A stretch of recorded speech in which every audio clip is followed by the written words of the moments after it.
Hello, good morning, and welcome to the show this morning. Reaching you live from the capital city of Abuja, right here in the ACNN studio.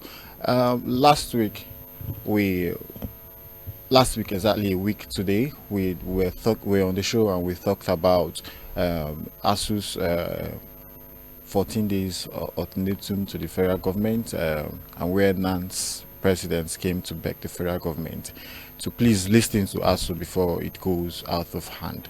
Recently, again, we've heard that ASU has come again to say now we've increased the 14 days to 35 days, and we hope something comes out before the 35 days elapse. NNPC has also come to say there's a reduction in the amount of petroleum that we import into the nation recently to about 20.29 billion liters of petroleum. And still around the country, a lot of persons are still struggling to get PMS. Just to let you know also that the President of the Federal Republic has left the nation on a 2 weeks annual leave, which he intends to spend in the United Kingdom. A lot of questions are in the minds of the citizens of the Federal Republic, and asking why would the person who is in charge of the affairs of the Federal Republic go away to a faraway land and not wanting to put some succor to the hearts of its masses. These and many more stories we'll be looking at this morning as we talk the latest happening in the Republic, and afterwards we'll go into the world of sports. But I won't be doing this discussion alone this morning. This morning I have with me in the studio Mr. Raphael Ojao. Come on, Mr. Raphael, good morning. Good morning, and thank you for having me once again. All right, welcome to the show, Mr. Raphael. Mr. Raphael is a social and sports commentator. And also, we'll be having joining us virtually all the way from Delta State. We'll be having Comrade Abraham Soko. Comrade, good morning. Good morning, Mr. Ebuka. Hope you are doing well. I'm good. Welcome to the show this morning. Comrade Abraham is a political and sports analyst. Comrade, how is Delta State this morning? Comrade, can you hear me? Comrade, how is Delta State this morning? Oh, Delta State is very, very fine. We are doing well. Thank you. All right. Thank you very much. All right, viewers, remember you can be part of the show this morning by calling the numbers now showing on your screen or sending in your comment via our various social media handles also showing on your screen. All right, viewers, just to let you know, like we always say and we always want to say, is that a lot is happening in the sports world. The big guys are becoming they can no longer bite anymore. The big dogs can no longer bite anymore, and the underdogs are becoming to bite harder than they have been known to do before now. All right, so we have seen a whole lot happening. We see big stars, champions, reigning champions of the UEFA Champions League being beaten by a little team, and all you can think about. We see Bayern Munich losing in their UEFA Champions League game, first in a long while. A lot of things I can tell you, but before we start discussing these issues, I would like us to read through the front page of the Punch Sports Extra, and the lead story there says hard times, Eagles struggle in Europe. Sports Extra story says hard times, Eagles star struggling in Europe. That's we have a few of our Super Eagles players that are currently struggling in Europe. When you pick up a copy of the Punch Sports Extra, you'll see the story on the front page, and it continues on page 4. All right, so above that we have Ajibade poised for Atletico Liga F awards. All right, that's on page 6. This Shenya eyes another fight in 2024. That's also on page 2 of Punch Sports Extra. Punch Sports Extra also has a wonderful story on page 7. It says Boniface ecstatic over first UEFA Champions League goal. All right, and then we have on page 8 we have Lukman opens Champions League account in style, and we've just beside the masthead we have the results of the matches played over the past few days in the Champions League. We have them on the right hand end of the Punch Sports Extra. All right, so on page 4 we have Saka confidence Arsenal can win EPL this season. I pray so. All right, on page 5 we have Romano shots Rodrigo to Anfield lanes. All right, and then page 8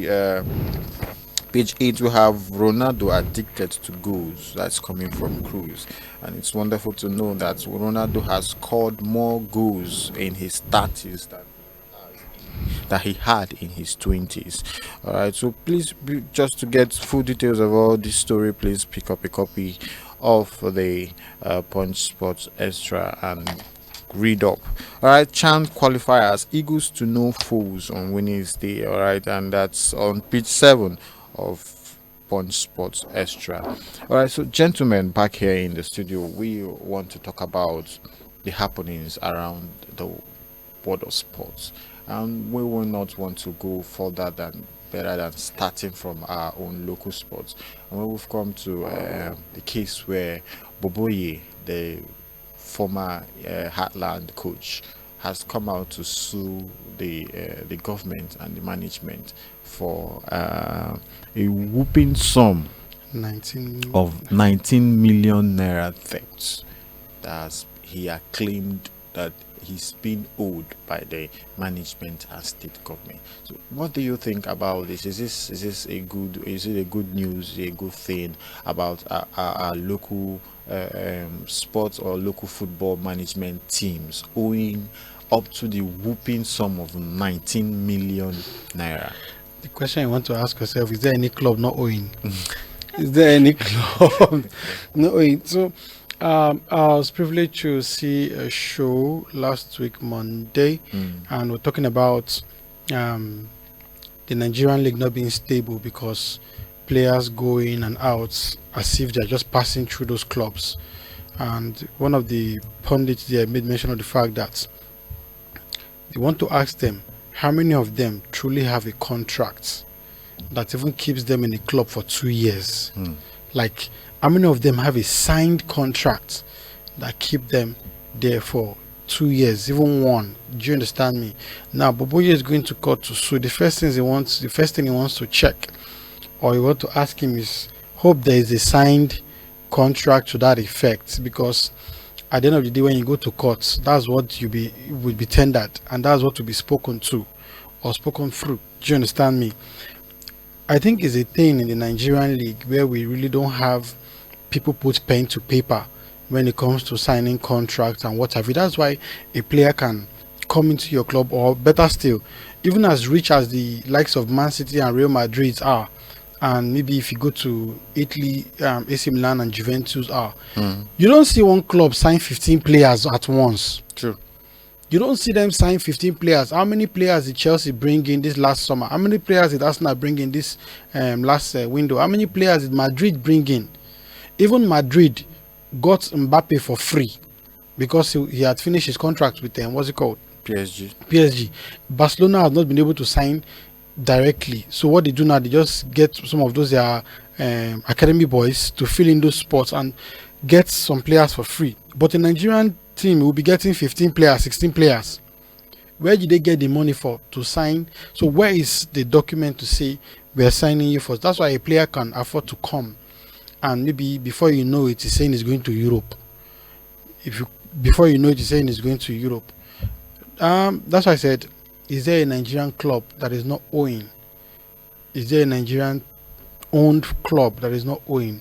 So it's not that Boboye has come to say something that is not true. Do you understand me? But the bone of contention is this: is there a contract to that effect? If there's a contract to that effect, then he has all his claims to to fight for. Do you understand me? But then again, when we get to the point where people get to sign these deals, we see it every now and then when they sign these deals in the EPL, in the Spanish league and what have you. They put pen to paper. We are quarreling that somebody like Palmer, was it Palmer, was signed 7 years. I'll be 6 years deal for Chelsea. Some sign 4 years, some sign 5 years. When they are getting of a particular age, they do one maybe every 1 year and renew it 2 years. But have you ever seen or heard of a Nigerian team that renews a contract, renew or even sign? You just see them come and say this player now plays for this club. Then when the player wants to go to Europe, that's when you start hearing the stories that he was not. This was not the. Will collect percentage from this person's part. No, it doesn't make any sense. Oboye can fight only if he has a signed contract with, but 90 million is too much to owe somebody. So what have you been paying him all the while? It is well. Comrade, you're a sport analyst, and Mr. Rafa has said that a whole lot of persons are being owed in our local or grassroots sports management in Nigeria. I don't know if you have more details about that, and what do you have to say about this idea of lack of proper documentation that results to legal cases at the end of each person's service or period of stay in a particular team? Okay, thank you very much, Mr. Ebuka. Thank you. What I would want to say is that this Boboye's incident is not an isolated incident. It is something that it has become a norm in our Nigerian league. I think about 2 weeks back, I was going through my Facebook page, and I saw it's actually a friend of mine.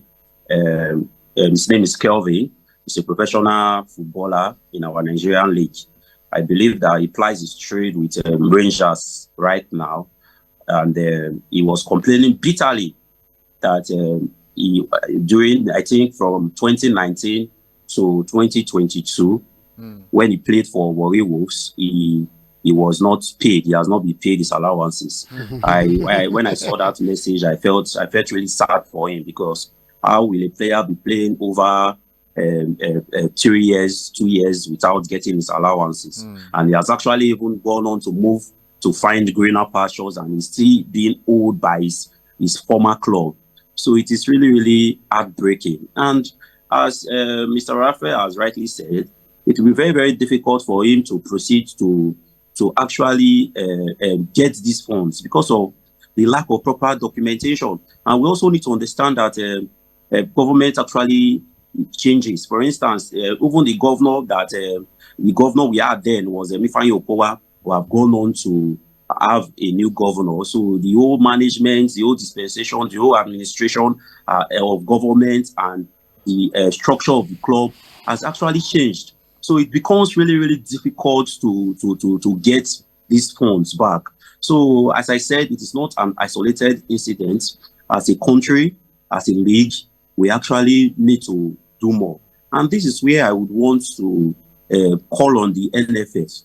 I believe that this falls under them. You actually have to hold some of these state governments responsible. Where does the funding for our league teams, the teams in our league, where does it really come from?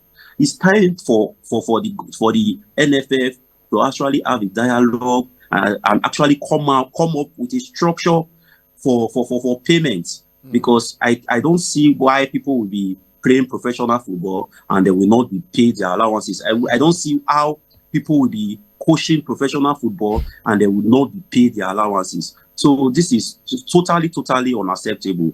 And the government, the sports minister, the NFF, they actually need to do more. Thank you, Mr. Ebuka. All right, thank you so much. That's part of what we've said earlier. We have the issue of the regulation of price for petroleum products, and now we will talk about the regulation of payments or allowances for different footballers, managers, technical advisors, and all of that in the federation. And so, just moving away from a little bit from the local league, we now move on to the Super Eagles, where we have been told by the committee, the executive committee of the Nigerian Football Federation, that coach Austin Eguavon will now be allowed to continue his coaching for now of the Super Eagles team, and he has been told to go ahead and plan for the remaining qualifying matches we have.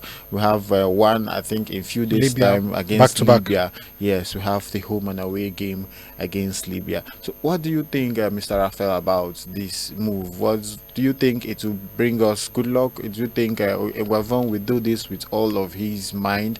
Because this back and forth with our coaching crew and technical team, who is spearheading the team and who is not. And we've known that Eguavon has been on this technical crew for so long now. It's just a matter of assigning him as the head coach of the Super Eagles. What Eguavon has done over the years is he tries as much as possible to come to Nigeria's rescue, because anytime Nigeria is at a crossroad, the next person they look at is Eguavon. From the 2019 AFCON that he had to come and fill in for General, and also the World Cup qualifiers, and then now he has been doing that for some time now. I think we should also Nigerians should cut him some slack, because first and foremost, Nigeria is a country that expects to win any game we're playing, irrespective of who we're playing against. Even if we don't train, we expect to win.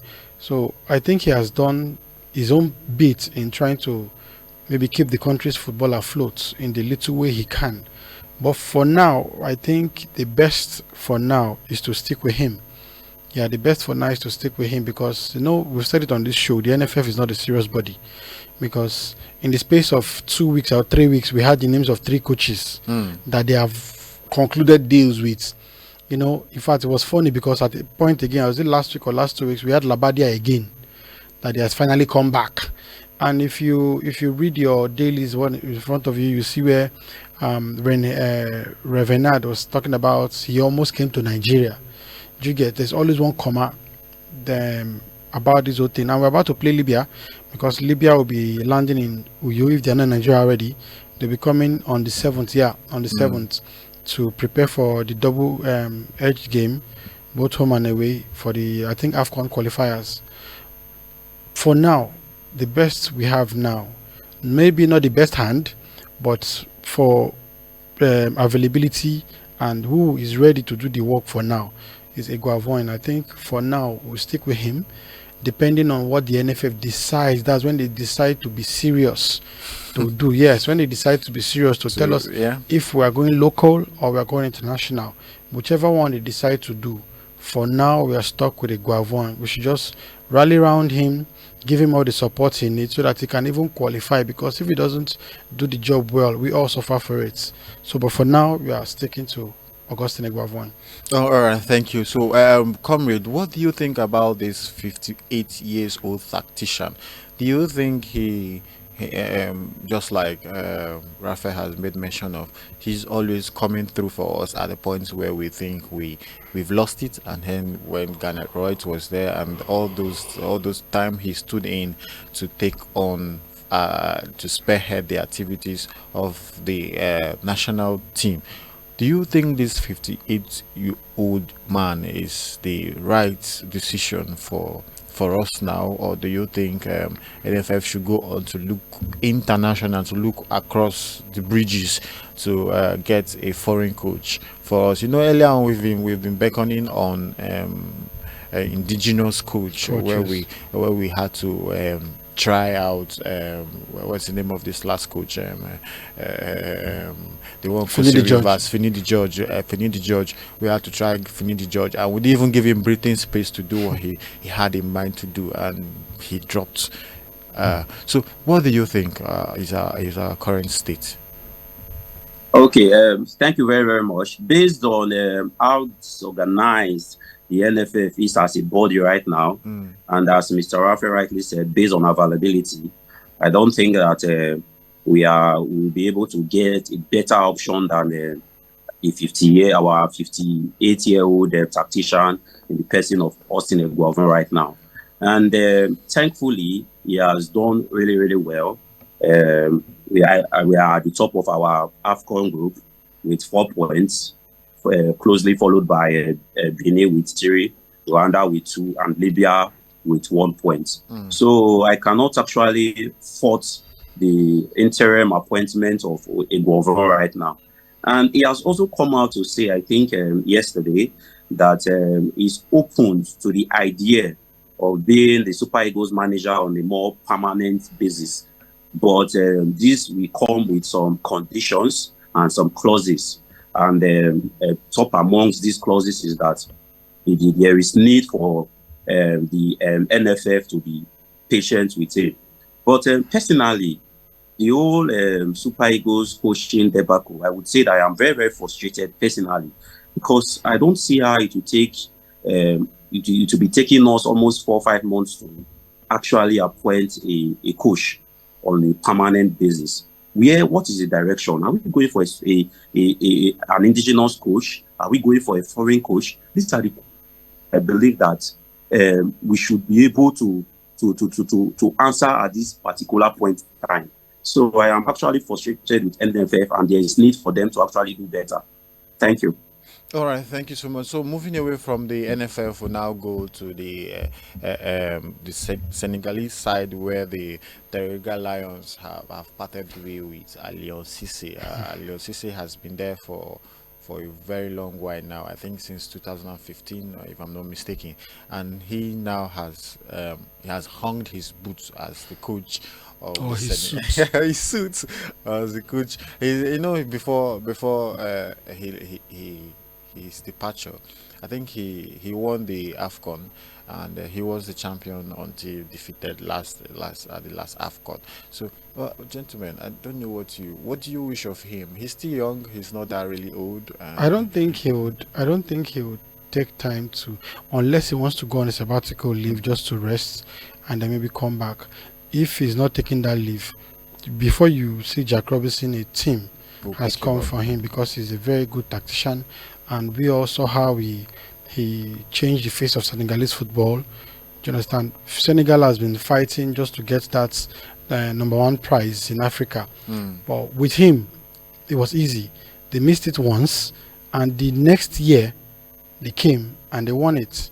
That's to tell you how good the team has been under him, and he's been trying to build it even with young talent around the the Superman Mani, who in no time I'm sure will still hang his boot, and you'll not even feel it that is no longer in that team, because the Senegalese have structured their football in a way that I think it was last year or last 2 years that they won every tournament. Yeah.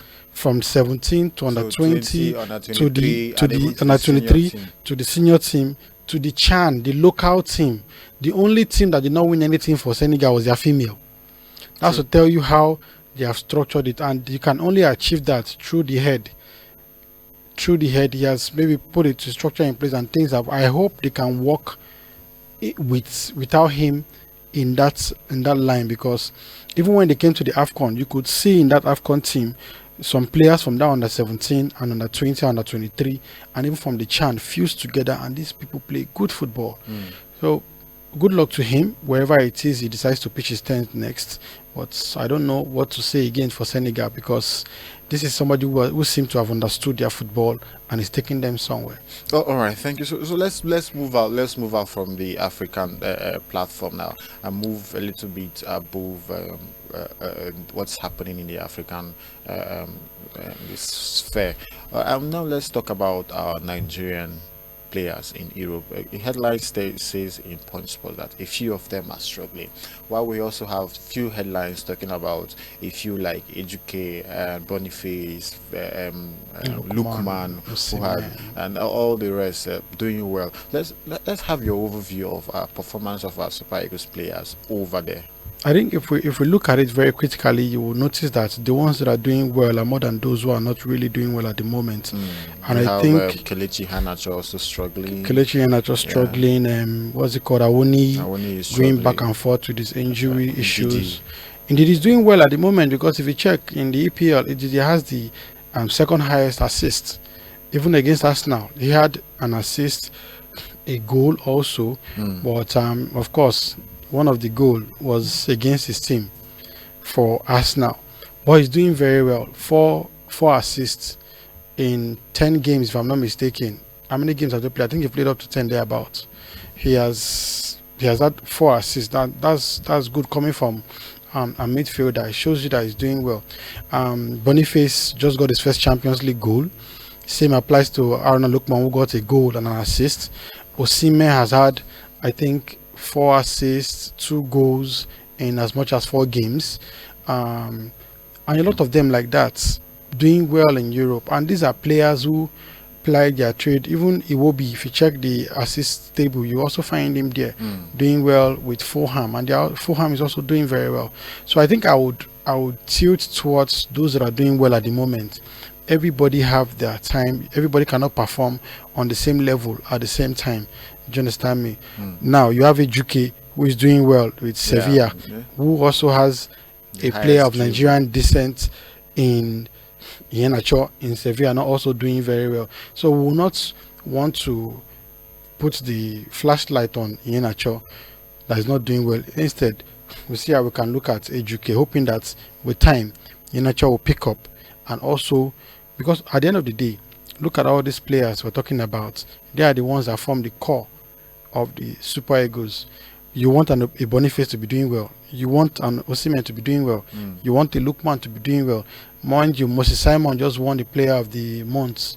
He's also doing well in his club there in Nantes. So I would rather focus on those guys than, because of course fitness comes to play, injuries come to play. It doesn't mean they're bad players. Yeah. Do you understand me? It just means that right now maybe they're battling fitness or battling injuries, but I'll focus on these players that even the world is focusing on at the moment. Okay, it's still in Europe. Last match in the EPL, we saw a few actions where we saw a Man U going down 3-0 at home against Tottenham Hotspur with a red card, which was later appealed, and the red card was pulled off. And we saw a few others. I think Arsenal played Man City. Leicester, yeah, they played Leicester City, and they won 4-2 at home. So let's have your general overview of the last EPL match last weekend. The last games that were played, Man City drew against Man City. I mentioned it here when Comrade Soko said, man, that's not because of they've lost 1 or 2 players, they will still beat Newcastle and what have you. And we saw how the game played out. It was a draw. I also talked about Chelsea and Brighton, where I said it's either going to be here not there. And we saw Cole Palmer pull it out again. You know, I wonder what Chelsea will be without that guy scoring. As the first player to score 4 goals in one half. Not even just one in the first half of a game. 4 goals. And you also want to watch that game. That game was a celebration of errors, because the first 2 goals from Chelsea, the first 2 goals from Brighton all came from either goalkeeper errors or player errors and what have you. But then you can't take away the fact that Cole Palmer had the day, especially with that his very beautiful free kick. I don't think any goalkeeper would have been able to save that.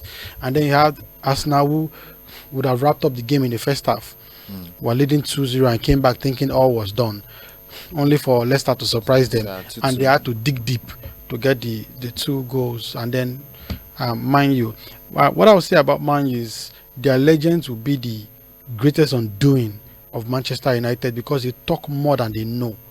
You know, someone like Gary Neville was berating Arsenal because Arsenal lost a player and decided to go all defensive and got a result out of it. And he said he was disappointed. For a caliber of team like Arsenal, should not be defending. They should match them man for man, even if they've lost a player. That's exactly what Man U did. They decided to match Tottenham man for man. And now, which result will you pick? I decided to defend and I get a point. Mind you, if not for some few maybe lapses, tiredness, that game would have been a clear 3 points for Arsenal. The goal came at the last kick. At the moment they scored the goal and went back to go and pass the ball, the referee ended the game. Now, which would you pick? 1 point over 0 and minus. And a lot of people have gone online to beg Man U body that don't sack Ten Hag. Ten Hag is a family man. Ten Hag is struggling, and now we see Filippo Inzaghi on the radar for A lot of people have come. replacement. Southgate is there, Zidane is there, Inzaghi is there. But the point is this: if Ten Hag escaped this week, then there's something that nobody's telling us, because they are playing Porto this evening, if I'm not mistaken. Yeah, they're playing. And then they are playing Aston Villa, that just finished defeating Bayern Munich. So I don't know if Ten Hag escaped this week. Then if our people are praying that they should not send them away. I want to ask Comrade Soko, when is Chelsea playing Man U?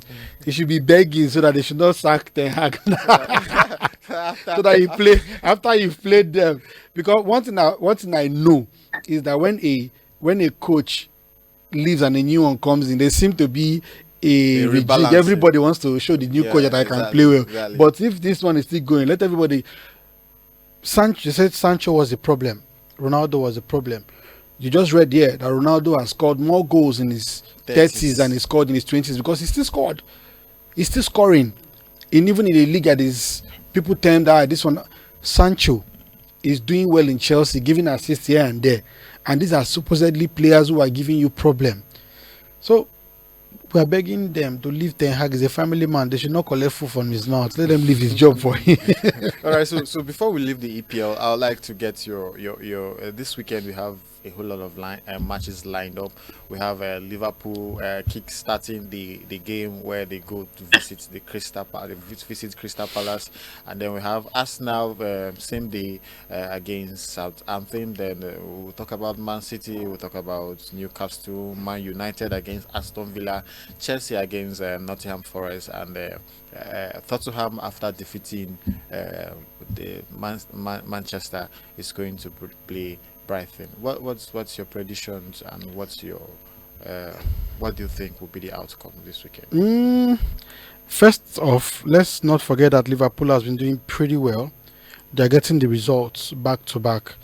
I still want to see them getting one over Crystal Palace, even though Crystal Palace is also trying their best, but they lost against an Everton team that everybody seemed to be getting results from. Arsenal playing against Southampton, I don't want to call it a walkover, because these small teams find a way to surprise big teams. Mind you, Southampton was one of the spoilers last 2 seasons when Arsenal didn't get the league, because the moment the referee blew the whistle, I think it was under 30 seconds, they scored Arsenal, and Arsenal had to struggle throughout that game to get a draw.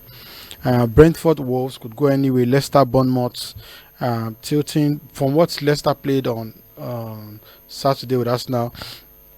They might want to be able to. They might get one over Bournemouth. But let's not forget Bournemouth is also doing great.